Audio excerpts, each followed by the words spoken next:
А вот и главная обитель наших тележурналистов. Место, где рождаются самые популярные на Ютубе выпуски ВУВН. Давайте же посмотрим, чем занимаются наши трудяги. Не снимай!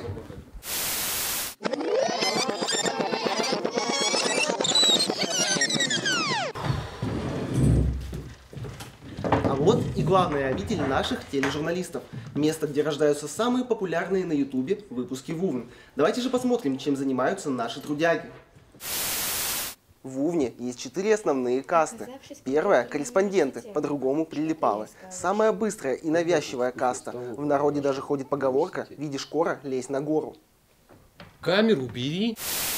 Вторая каста – операторы или шестерки. Правая рука корреспондента. Ничего особенного.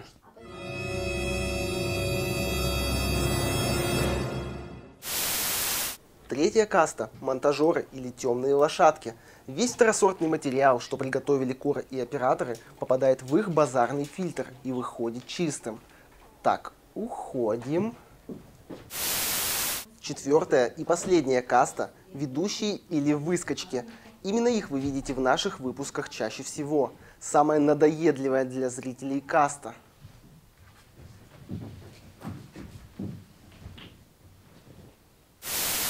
А вообще, знаете, до нас сейчас донесли информацию, что ВУВН — это не тюремное, а учебное телевидение, и никаких каст здесь нет. Видимо, сценаристы решили пошутить надо мной.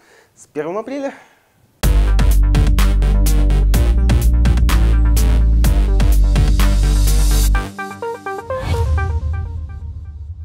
Шутки шутками, а выпуск у нас по расписанию. Да еще и какой выпуск! 50-й, юбилейный. Я вот даже принарядилась по такому поводу. Но это не главное. Что ж, всем огромный привет. Устраивайтесь поудобнее и давайте начинать.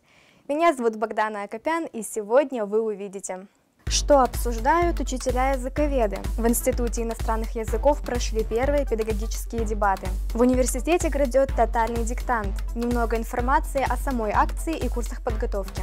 Как историки свой профессиональный праздник отмечали. В Институте истории и права прошел концерт ко Дню историка. В этот понедельник в Институте иностранных языков впервые прошли педагогические дебаты. Свои знания в области педагогики и психологии показали учащиеся первого курса педагогического направления с 2 профилями подготовки – английский и французский языки. А помогли им в этом члены студенческого научного общества. Что выяснили участники в ходе дискуссии, узнаете далее.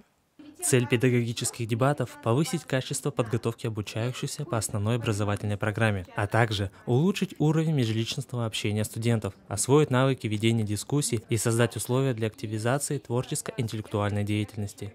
Педагогические дебаты — это новое мероприятие для нашего института, оно проводится в первый раз. Это такая особая площадка, на которой студенты могут обсудить интересующие их вопросы по педагогике в неформальной обстановке. На дебатах участники обсудили такие темы, как можно ли обнимать своих учеников, эффективно ли ЕГЭ как оценка знаний, педагог – это профессия или же призвание, и стоит ли оценивать детей отметками в современной школе. Допустим, тот же самый вопрос был про ЕГЭ, там, да, вы за ЕГЭ или против ЕГЭ. Именно этот вопрос можно рассматривать с 2 сторон и увидеть как раз-таки его конкретные плюсы и конкретные минусы. Поэтому вот именно в этих дебатах мне очень понравилось, что мне дали поучаствовать как за какой-то определенный тезис, так и против него. В целом дебаты прошли в дружественной атмосфере. Участники старались выслушать каждый аргумент, который представлял их оппонент. По итогу победителями стали студенты первого курса Елизавета Попова и Диана Фарзуаева. Андрей Мишарин, Полина Холодова, специально для ВУВНа. Ровно через неделю, в следующую субботу, в СГУ имени Петерима Сорокина пройдет тотальный диктант 2022. Это ежегодная просветительская акция в форме добровольного диктанта.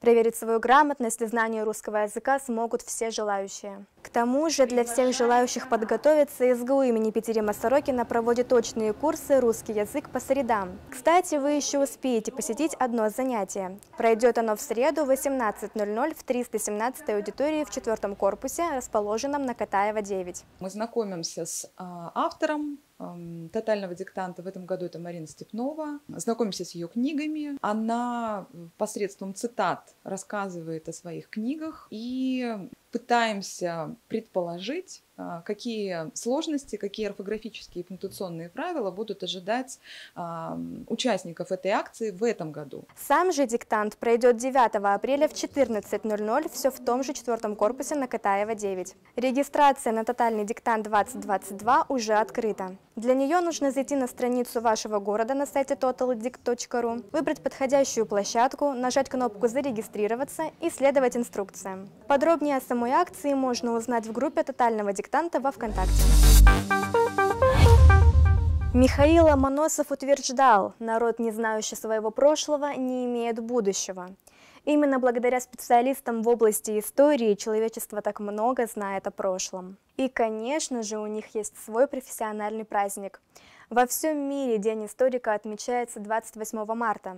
В нашем же университете его отпраздновали чуть раньше, 26-го. Остальное в сюжете. Праздничный концерт, посвященный Дню историка, состоялся в рамках декады Института истории и права. Помимо него в течение недели прошли такие мероприятия, как лазертаг, мартовские иды, интеллектуальная игра «Пирамида» и краеведческие чтения. Концерт же стал финалом декады. Начался он с поздравительных слов ректора СГУ имени Петерима Сорокина Ольги Сотниковой и директора Института истории и права Любови Максимовой. Сворачивайте горы, идите смело вперед, будьте благоразумны, берегите друг друга, любите свою родину, страну, свой институт и Сыктывкарский государственный университет имени Петерима Сорокина. С праздником! Цель этого концерта – это вернуть традиции наши. Как известно, исторический факультет – это всегда консервативное общество, где преимущественно присутствуют традиции. Вот и День историка, традиционный концерт во время нашей декады, является идеальным его дополнением. Из-за пандемии праздник не отмечали 2 года, поэтому в этот раз зал был практически полон. Среди зрителей в этот день находились не только студенты и преподаватели, но и другие гости, например, выпускники прошлых лет. Настроение отличное, все было сегодня очень здорово. Давно уже не был я на капустниках, посвященных Дню истфака. На концерте зрители смогли послушать гимн студентов и гимн исторического факультета в исполнении первокурсников, полюбоваться танцами абитуриентов Михаила и Марии Максимовых, посмеяться над шутками преподавателей, растрогаться от выступлений выпускников и насладиться дебютом вокального инструментального ансамбля «Антибаре». Я на самом деле очень рад, что мы смогли провести это мероприятие. И что самое главное, аудитория получила огромное удовольствие. Ведущие показали себя максимально круто, участники действительно были на высшем уровне, ну и, конечно, преподаватели в сердечке.